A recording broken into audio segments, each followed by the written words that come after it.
Hi friends, welcome to our YouTube channel. ఏదైతే ఇప్పుడు మీకు అవపడుతున్న తెలంగాణ పబ్లిక్ సర్వీస్ కమిషన్కి సంబంధించి వెటర్నరీ అసిస్టెంట్ ఏదైతే ఉద్యోగాలు ఉన్నాయో వాటికి సంబంధించిన మొత్తం సిలబస్ అన్నమాట ఇది. వీటికి ప్రతి ఒక్క యూనిట్ ఒక్కొక్క దాని గురించి ఉంటుంది.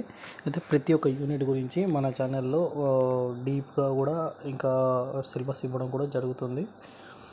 ఎవరైతే డైరీ టెక్నాలజీ మరియు వెటర్నరీ అసిస్టెంట్ డిప్లొమా వెటర్నరీ చేసి ఉంటారో వాళ్ళందరూ వీటికి అర్హులు. ఒక 2026 ఫిబ్రవరి ఆర్ మార్చిలో ఈ ఉద్యోగాలు పడే అవకాశం ఉంది. కాబట్టి అభ్యర్థులు వీటిని వినియోగించుకొని ప్రిపేర్ అయ్యి జాబ్ కొట్టాలనుకుంటున్నారు. Please subscribe my channel and press the bell icon. Thank you.